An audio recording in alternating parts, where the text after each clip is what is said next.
জয় মুল্লিবাসী।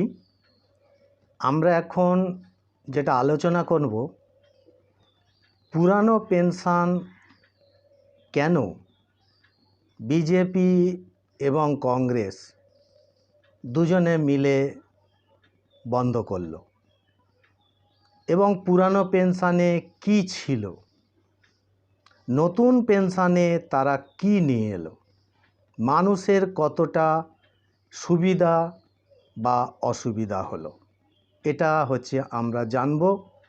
তো আমরা কয়েকটা ভিডিও দেখব এবং তার আলোচনা বিশ্লেষণ করব। यही सवाल मैं राजदीप सर से पूछना चाहूंगा। मैं जानना चाहूंगा उनसे, खासकर हमारे दर्शकों के लिए, कि पुरानी पेंशन योजना और नई पेंशन योजना क्या अंतर है दोनों में, और पुरानी पेंशन योजना के अलावा या उसके बजाय अगर नई पेंशन योजना को लागू कर दिया गया है तो उससे नुकसान क्या है। राजदीप सर।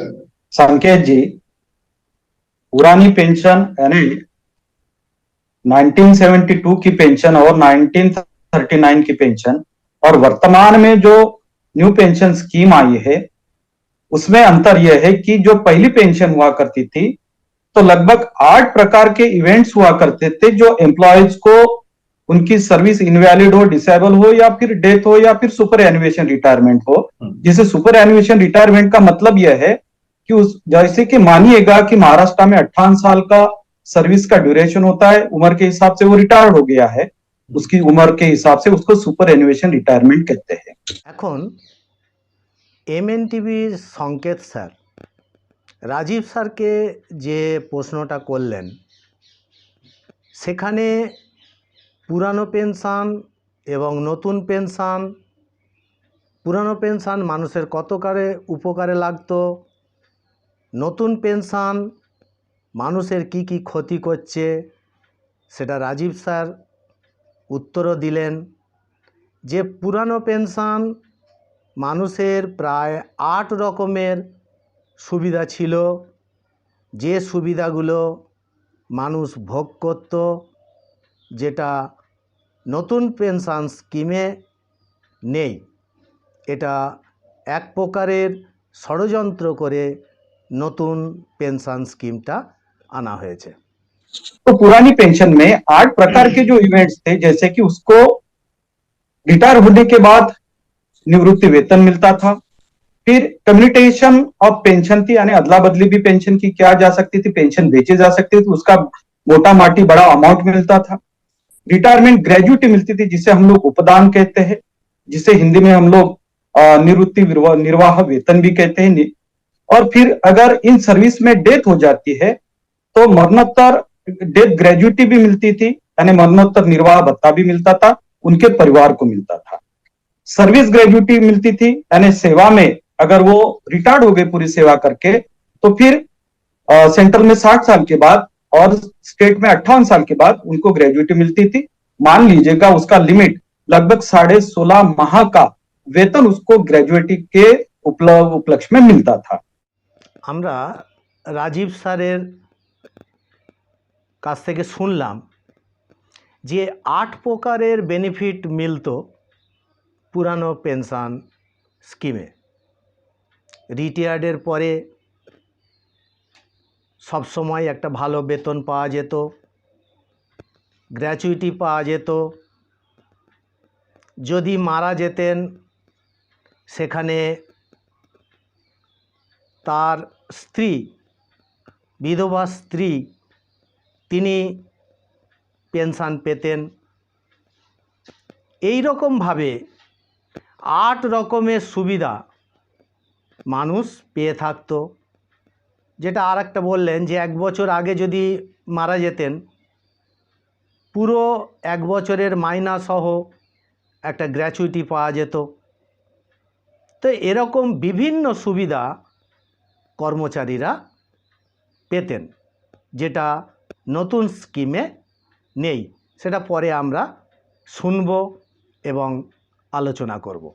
लीव इनकैशमेंट मिलता था 300 दिन का, जो हमारी छुट्टियां अगर हम लोग छुट्टियां नहीं लेते हैं और बचाते तो 300 दिन का पेमेंट भी मिलता था, मोटा माटी अमाउंट वो भी रिफंड हम लोगों को मिलता था।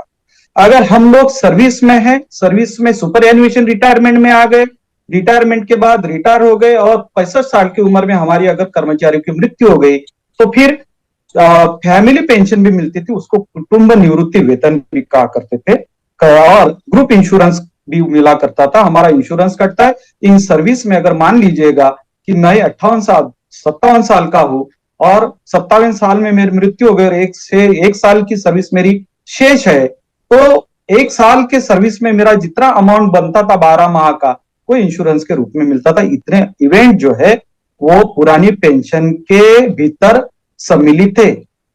আমরা শুনলাম পুরানো পেনশন স্কিমে যদি 300 দিনের ছুটি পাওনা থাকতো, তো সেই 300 দিনের ছুটি আমরা পয়সা পেয়ে যেতাম, কর্মচারীরা পয়সা পেয়ে যেত। যদি মানুষ সঠিক টাইমে রিটায়ার্ড হয়ে 58 সাল বা 60 সালে রিটায়ার্ড হয়ে যেত, সে একটা ভালো পেনশন পেত। আবার যদি 65 সালে কর্মচারী মারা যেতেন, তার স্ত্রী ওই জায়গায় ফ্যামিলি পেনশন পেতেন এবং ইন্স্যুরেন্সের সুযোগ সুবিধা পেতেন। কেউ 1 বছর আগে, রিটায়ারমেন্টের 1 বছর আগে মারা গেলে তার 1 বছরের যে মাইনা ইনকাম, সেটা ইন্স্যুরেন্স আকারে বেনিফিট মানুষ পেত। नई पेंशन में उसका एक भी कोई ही इवेंट्स रखा नहीं गया है, कोई इवेंट्स नहीं रखा गया है। कर्मचारी खुद 12% अपने वेतन का हिस्सा कंपनी में इन्वेस्ट करे और 12% कंपनी उसमें इन्वेस्ट करेगी। हर साल जो बेनिफिट कंपनी को मिलेगा, अगर कंपनी को 4% बेनिफिट मिला तो 4% का 2% इसको बेनिफिट पेंशन में इसके खाते में जमा होगा और 2% उनके होगा। जीवन में कुछ उसको, जैसे पुरानी पेंशन में ग्रेजुटी में प्रोविडेंट फंड में हम लोग समय समय पर 25% पैसा निकालते थे, इस पर भी बैन लगाया गया था। केवल 2-3 चीजों के लिए एक बार लगाए, जैसे कि बच्चों की शादी है, बीमारी है या एजुकेशन है, मकान है, इसके लिए केवल एक ही बार निकाल सकते थे, इतना बयान लगा दिया। ये जो मैंने बातें बताई है वो नई पेंशन में एक भी सम्मिलित नहीं की गई है। নতুন পেনশানে, এই যে পুরনো পেনশানের যে বেনিফিটের কথা বলা হলো, নতুন পেনশানে এই সব বেনিফিট কিছুই নেই। 12% শ্রমিকরা কাটাবে, কোম্পানি দেবে 12-24%। এর মধ্যে কোম্পানি এটা কাজে লাগিয়ে 2% পেনশন খাতে দেবে, 2% কোম্পানির কাছে রাখবে। পুরানো পেনশন স্কিমে যেখানে এডুকেশান সুবিধা ছিল, ছেলে মেয়েদের এডুকেশানের জন্যে, বাড়ি বানানোর জন্যে সুবিধা ছিল, রোগের চিকিৎসার জন্যে সুযোগ ছিল, মেয়ের বিয়ের জন্যে সুযোগ ছিল পুরানো পেনশন স্কিমে, সেইগুলো নতুন পেনশন স্কিমে কিচ্ছু নেই। তাই এটা নতুন পেনশন কর্মচারীদের জীবনে বড় দুঃখের কারণ এবং কষ্টের কারণ। जब संघर्ष चला, वेताल साहब ने जो बातें बताई, जब संघर्ष चला, मान लीजिएगा कि 2003 से 2023 आ गई और गवर्नमेंट ने इसके उपलक्ष्य में 2009 में एक ऑफिशियल मेमोरेंडम पास किया था और वो तारीख थी 5 मई 2009। 5 मई 2009 में जब नए पेंशन के उपलक्ष्य में जब थोड़ा बहुत संसद में हल्ला गुल्ला हो गया, तो उस समय एक मेमोरेंडम निकाला था कि अगर कोई न्यू पेंशन स्कीम में जो अलग अलग डिपार्टमेंट के लोग हैं, वो अलग अलग डिपार्टमेंट के लोग की मृत्यु हो जाती है, उनकी सर्विस डिसेबल हो जाती है या इनवैलिड हो जाती है, तो उनके परिवार को पुरानी पेंशन लेने का विकल्प 2009 के ओएम में 5 मई 2009 के उसमें गवर्नमेंट ने एक नोटिफिकेशन निकाला था। আমরা শুনলাম পুরানো পেনশন স্কিমে যদি 300 দিনের ছুটি পাওনা থাকতো, তো সেই 300 দিনের ছুটি আমরা পয়সা পেয়ে যেতাম, কর্মচারীরা পয়সা পেয়ে যেত। যদি মানুষ সঠিক টাইমে রিটায়ার্ড হয়ে 58 সাল বা 60 সালে রিটায়ার্ড হয়ে যেত, সে একটা ভালো পেনশন পেত। আবার যদি 65 সালে কর্মচারী মারা যেতেন, তার স্ত্রী ওই জায়গায় ফ্যামিলি পেনশন পেতেন এবং ইন্স্যুরেন্সের সুযোগ সুবিধা পেতেন। কেউ 1 বছর আগে, রিটায়ারমেন্টের 1 বছর আগে মারা গেলে তার 1 বছরের যে মাইনা ইনকাম, সেটা ইন্স্যুরেন্স আকারে বেনিফিট মানুষ পেত। শুনলাম বেতাল স্যারও বলেছেন যে 5 মে 2009 যখন পার্লামেন্টে এই নতুন পেনশন নিয়ে বাক বিতণ্ডা চলে, একটা নতুন সার্কুলার সরকার দিয়েছিল এবং বিভিন্ন ডিপার্টমেন্টে বিভিন্ন মানুষ মারা যাওয়ার ফলে কি বেনিফিট পাবে সেটা নিয়ে কথাবার্তাও হয়েছিল। खास तौर पर इस बात को मैं आपको बता दूं, उस गवर्नमेंट को सार्वजनिक करने के लिए 30 मार्च 2021 को फिर से सार्वजनिक करो, डिपार्टमेंट को उसको भेजो। यानी लगभग 2009 से 2012 को नोटिफिकेशन सेंट्रल गवर्नमेंट करती है। जैसे कि वेताल साहब ने बताया कि बहुत से कर्मचारी कोरोना के समय में या पहले भी बार महाराष्ट्र और अन्य राज्यों में मर गए हैं। अगर ये मेमोरेंडम नए पेंशन स्कीम का भी मान लीजिए कि हर एक स्टेट गवर्नमेंट को अगर लागू करने के लिए वो सार्वजनिक किया जाता, तो बीच में जिन कर्मचारियों की मृत्यु हो गई है, तो कम से कम अगर वो एम्प्लॉइज, इसमें पुरानी पेंशन लेने का विकल्प है, लेकिन विकल्प इस तरीके से रखा गया कि ये सरकारें जो है संकेत जी, वो लेना जानती है, देना नहीं जानती है। আমরা শুনলাম 2009-এ যে সার্কুলার জারি হয়েছিল, 21-এ সার্কুলার জারি হয়েছিল, পুরানো পেনশন স্কিমে দেওয়ার কিছু কথাও হয়েছিল।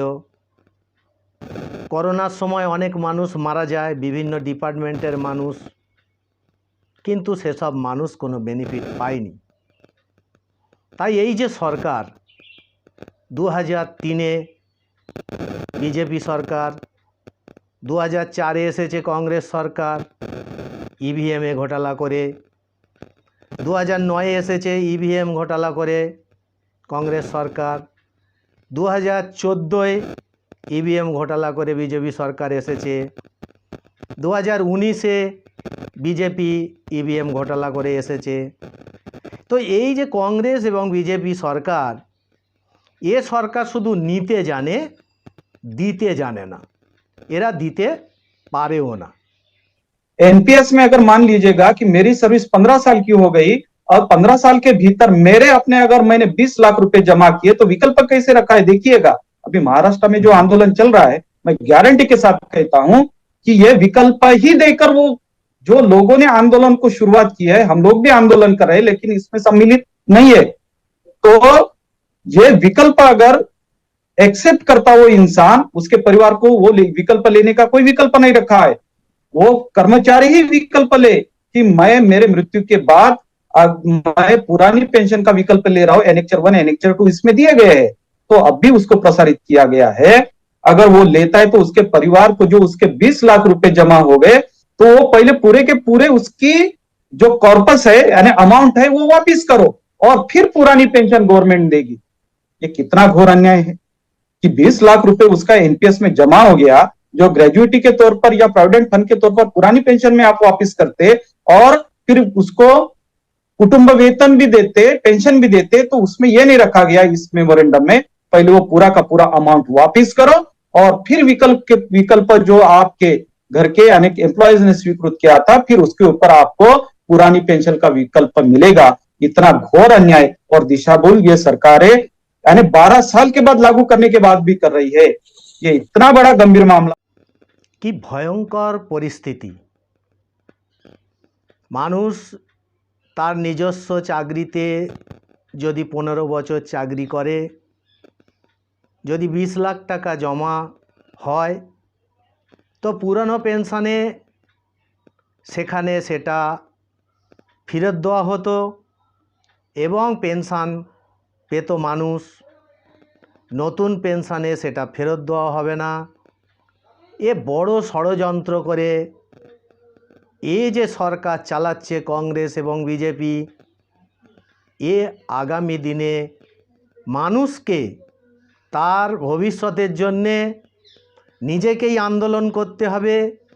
যেভাবে মহারাষ্ট্রে এবং সারা ভারতবর্ষে RMBKS রাষ্ট্রীয় মূল নিবাসী বহুজন কর্মচারী সংঘ যেভাবে আন্দোলন চালিয়ে কর্মচারীদের বেতন, কর্মচারীদের ভবিষ্যৎ নিজেরাই তৈরি করার চেষ্টা করছেন, সেইভাবে আগামী দিনে করতে হবে।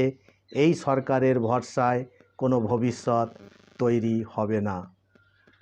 জয় মূল্যবাসী, ধন্যবাদ।